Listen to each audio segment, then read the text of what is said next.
Cerita dimulai dengan mimpi Maximilian tentang masa lalunya bersama Rodriguez dan Garda Kekaisaran. Ia pernah menjadi bagian dari kebobrokan, ruang rahasia mewah, obat-obatan terlarang, dan senyum palsu para koruptor. Ia bangun dengan perasaan jijik, tapi tubuhnya segar berkat fragmen hitam. Mungkin mimpi itu yang mendorongnya untuk segera mencari rumah baru, dan sekaligus menghadapi masa lalu yang masih membayangi. Keesokan harinya, Max pergi ke distrik Kerajaan 3. Di rumah mewah milik Arman, ia mendapati Rodriguez dan Garda Kekaisaran sedang mengintimidasi pemilik rumah untuk pajak nominal yang tidak masuk akal. Max masuk dan menyatakan akan membeli rumah itu dengan harga 2 kali lipat. Rodriguez memperingatkannya, tapi Max tidak gentar. Saat Arman membaca nama di cek dan bergumam, Maximilian Albrecht von Ebenholz, Rodriguez membeku. Nama itu adalah senjata yang lebih kuat dari pedang manapun. Max menyuruh mereka pergi seperti mengusir anjing. Setelah Garda pergi, Max menyuruh Arman meninggalkan ibu kota malam itu juga menuju wilayah selatan. Ia menghubungi Enzi, meminta bantuan untuk menangani Rodriguez dan melindungi Arman. Enzi, tangan kanan Sebastian yang juga seorang monster dalam menjalankan perintah, setuju membantu. Di pinggiran ibu kota, bawahan Rodriguez mengepung mobil Arman. Tepat saat mereka hendak membunuh, anak panah dari bayang-bayang menembak mati satu orang. Enzi dan anak buahnya dalam seragam hitam mengepung para penyerang.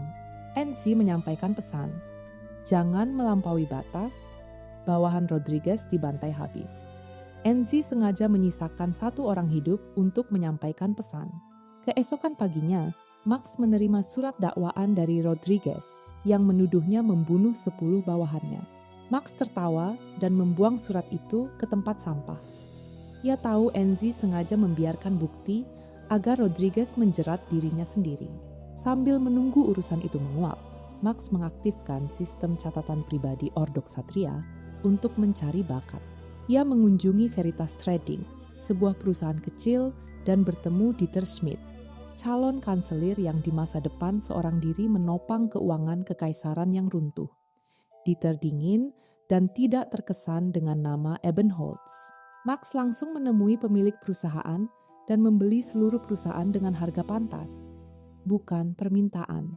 Sementara Max membangun jaringan, di markas Garda Kekaisaran, Letnan Jenderal Strassen menerima laporan Rodriguez. Strassen berpura-pura mendukung, menyuruh Rodriguez fokus pada hal yang lebih penting. Tapi setelah Rodriguez keluar, Strassen segera menelepon Duk Kandel untuk membahas masalah ini secara rahasia.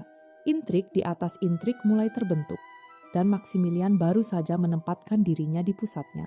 Max mengakuisisi perusahaan Dieter dan mulai membeli tanah di wilayah selatan untuk tambang batu mana. Pengetahuannya tentang masa depan memberinya peta investasi yang tak pernah salah. Sementara itu, Jun Kandel menghubungi Max untuk berdamai. Sebenarnya Jun sedang melindungi Rodriguez. Namun, Strassen mengkhianati Rodriguez. Kepala Rodriguez dikirim dalam beanbag sebagai hadiah dari Jun. Max memerintahkan agar kepala itu dibakar. Ia tidak ingin terlibat lebih jauh dengan permainan kotor Garda. Di gudang senjata Ebenholz, Max menemukan pedang panjang usang yang resonan dengan virus hitam di tubuhnya. Ia mengambilnya. Pedang itu akan menjadi senjata utamanya. Berlatih dengan Freya, Max mulai menguasai aliran Ebenholz, satu tebasan yang mengalir seperti napas panjang. Virus membantu pemulihan ingatan, membuat gerakannya semakin presisi. Tengah berlatih, alam darurat Ordok Satria berbunyi.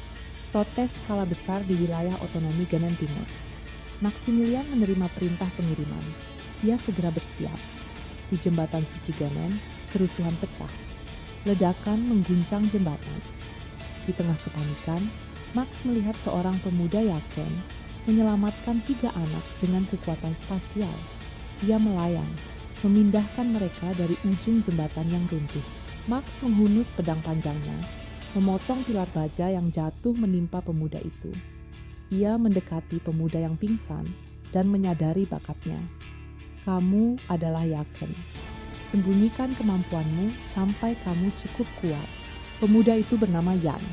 Max pergi meninggalkannya dengan pesan yang akan mengubah hidupnya. Dengan virus sebagai detektor, Max mengejar jejak Eisenheim ke sebuah gang.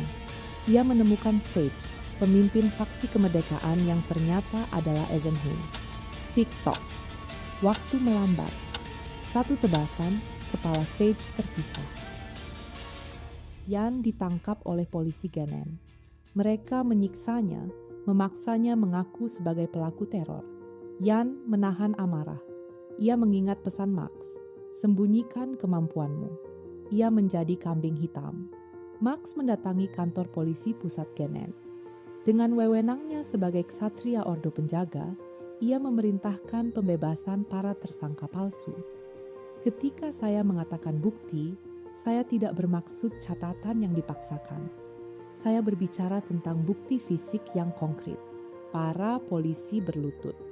Max memaksa mereka mencari pelaku sebenarnya. Yan dibebaskan. Dieter menjemputnya, memberinya identitas baru, uang, dan surat rekomendasi untuk pergi ke selatan. Jika kamu mengabdikan diri pada posisimu, kalian akan bertemu lagi suatu hari nanti. Kembali ke ibu kota, Max menginvestigasi lebih lanjut. Ia menyadari bahwa Genen akan memanas, dan di balik protes itu, ada tangan Eisenheim yang bermain. Ia mulai mempersiapkan intervensi besar. Ia juga mengirim peralatan canggih ke Zendo, penyidik Genen yang mulai setia padanya. Di Hermes, 5 keluarga berpengaruh mencoba memblokir penambangan batu mana.